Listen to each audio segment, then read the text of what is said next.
Hello யுவாஸ், இன்றைக்கி நம்ம அடர்த்தி என்ற பகுதியிலேருந்து எக்ஸ்பெரிமெண்ட் வந்து பார்க்க போகிறோம். இதுக்கு நம்ம வந்து பயன்படுத்தின பொருள் நீர், மண்ணெண்ணெய், எண்ணெய் வந்து பயன்படுத்தியிருக்கோம்.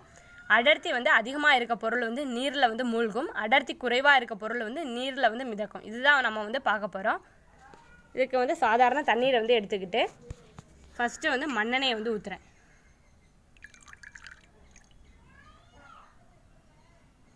பாருங்கள், மண்ணெண்ணெய் வந்து என்ன பண்ணுது, நீரின் மேல் வந்து மிதக்குது. ஓகே, அப்போ என்னது, மண்ணெண்ணெயின் அடர்த்தி வந்து நீரின் அடர்த்தியை விட வந்து குறைவு, அதனால் என்ன பண்ணுது, மேலே வந்து மிதக்குது. ஓகே, ஒரு லேயராக தெரியுது பாருங்கள். அடுத்தது நம்ம ஊற்றுறது வந்து எண்ணெய்.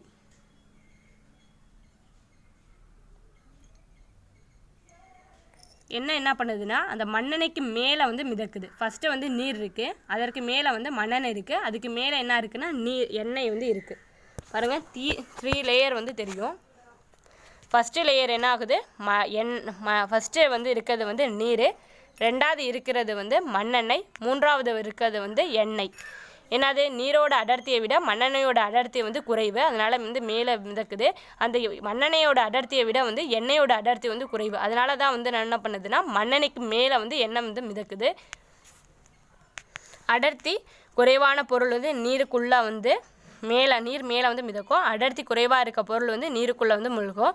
ஃபஸ்ட்டு வந்து நீரோட அடர்த்தியை விட வந்து மண்ணெண்ணெயின் அடர்த்தி வந்து குறைவு, அதனால் மிதக்குது. அந்த மண்ணெண்ணெயின் அடர்த்தியை விட வந்து எண்ணெயின் அடர்த்தி வந்து மிக குறைவு, அதனால் வந்து எண்ணெய்க்கு மேலே, அதாவது மண்ணெண்ணெய்க்கு மேலே வந்து எண்ணெய் வந்து மிதக்குது.